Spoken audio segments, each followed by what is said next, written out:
screaming, yelling, getting upset more than what you ever did before.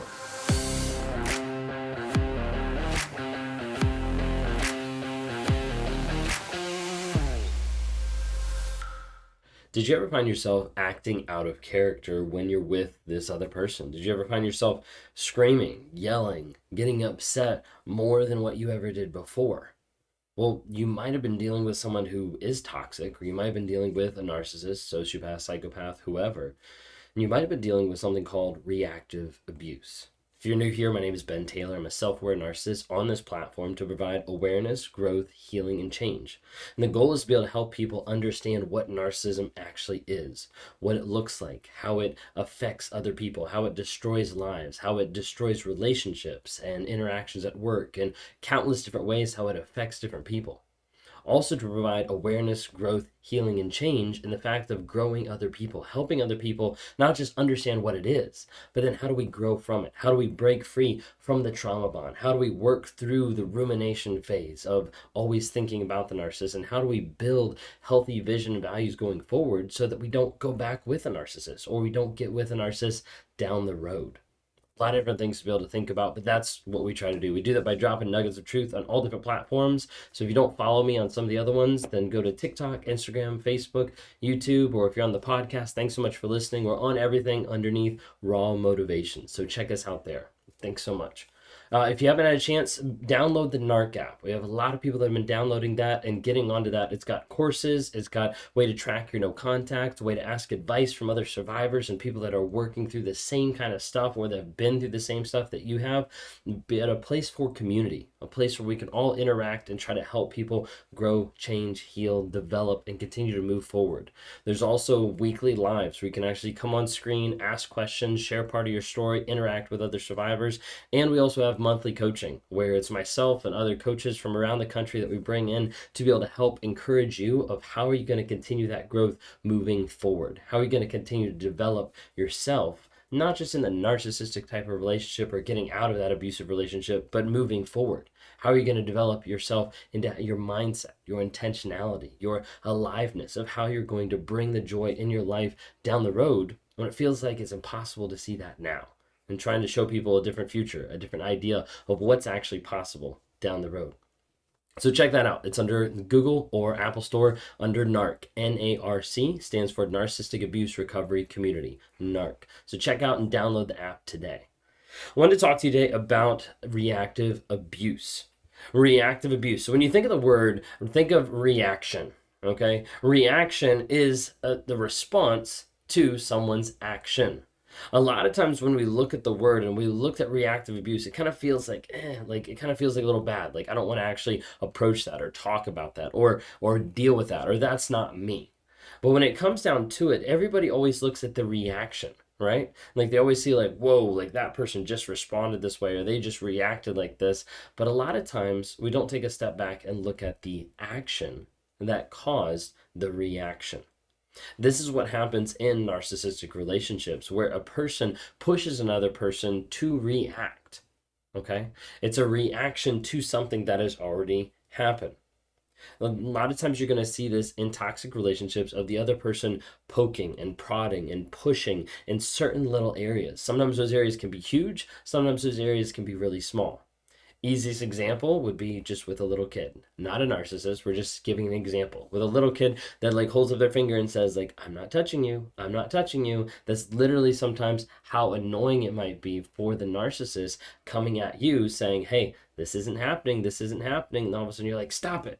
You know, it gets upset and all of a sudden there's a reaction to an action that is annoying.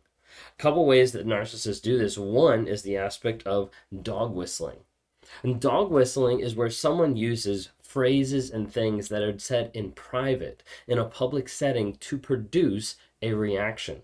So in that illustration of saying like, hey, I'm not touching you, let's say at home, that makes you really frustrated and really upset because it happens all the time. And it's really distracting, really annoying, okay? And then you go out in public and that person does that in public in front of a bunch of people. How you respond might seem over the top compared to everybody else's knowledge that they haven't seen that this has happened for the past 2 weeks, 24 hours, okay? So that's the idea of dog whistling, where there's something done that's like annoying, that's hurtful, that's harmful inside the relationship or behind closed doors, that then gets brought out in public. And when it's brought out in public, everybody's like, whoa, like, why did you respond like that? Because they haven't seen the constant abuse, the constant push behind closed doors that brought you to that place.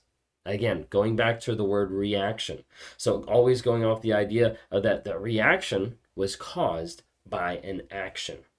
And people normally don't look at that. They don't normally see this is what's actually going on.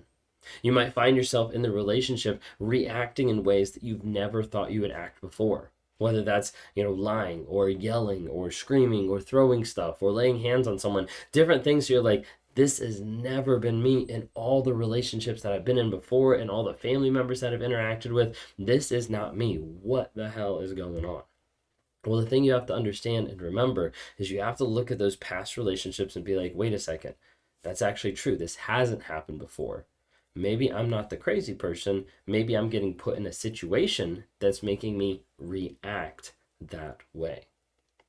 A lot of times when we're in the moment and people are reacting and they're doubting themselves and they're thinking like, wait a second, like I must be doing something wrong because of how I'm reacting to this person.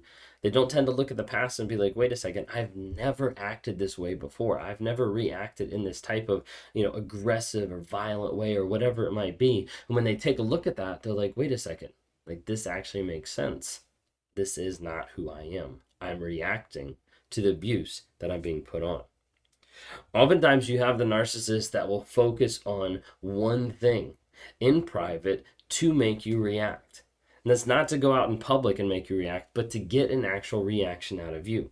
A lot of narcissists thrive off the idea of pushing you to the edge where all of a sudden you snap and you respond with a reaction.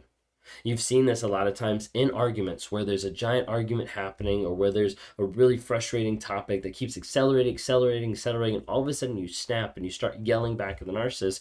Sometimes what you see is immediate calm. And they just kind of sit back. And they get calm because you're the one acting out and because in their mind they know they caused that. They caused that reaction.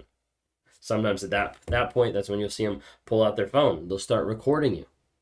They'll start noting what you're doing so that they can go and they can prove to other people that you're abusive or that you're mean or that you're rude or whatever it might be. Because everyone focuses the majority of the time on the reaction when they don't understand what's the action that actually caused it. You see, narcissists, they want a reaction. They want to get you to respond in a certain way. If the narcissist can get you to react, then they've controlled that one aspect of your life. If they can get you to respond a certain way to stimuli that they put into your life, then they realize, hey, the ultimate control factor is I just created this. I created a response from another person. And so a narcissist will come into your life and they'll do that every time. And then they'll record and then they'll step back and then they'll act completely calm and make you feel like you're the crazy one.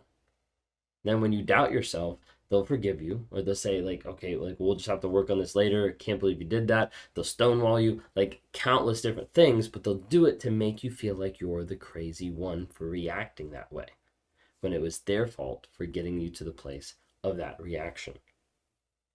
Now, I want to bring up a quick thing that sometimes people talk about reactive abuse, and they're like, wait a second, reactive abuse is not reactive abuse, it's actually defense. And from my opinion, I don't agree. I think there's a difference. Do I think there's times where the lines could be a little bit blurred, especially when we're talking about life-threatening situations? 100%. But again, those I wouldn't call reactive abuse. I would call life-threatening situations that would be defense. Like you are having self-defense. You're trying to make sure that you are safe emotionally, mentally, physically. In those moments when a person is actually doing reactive abuse, it's not necessarily even about their safety.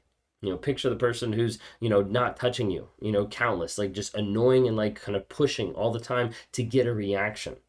At that moment when you're slapping away the person's hand of being like, get away from me because I'm tired and annoyed of how much you've pushed me to that edge, that's not defense. And that's not self-defense. And that's not defending a boundary or anything like that. All that is annoyance at someone's actions against you. When someone's looking from the outside, looking in, and they see you slap that person because they've had their finger close to your face all day long, all they see is a reaction, the reactive part, and they see what looks to be like abuse. So that's why we name it a lot of times reactive abuse. It's not a lot of people that talk about it, and not a lot of people that even see it, but it is a thing that narcissists push people towards to be able to get that response and to be able to get that abuse back because they've created a reaction. The purpose, the sole purpose of reactive abuse is for the narcissist to get a high off of the supply, off of what they created. They created a response. They created something that you had to do in response to their actions.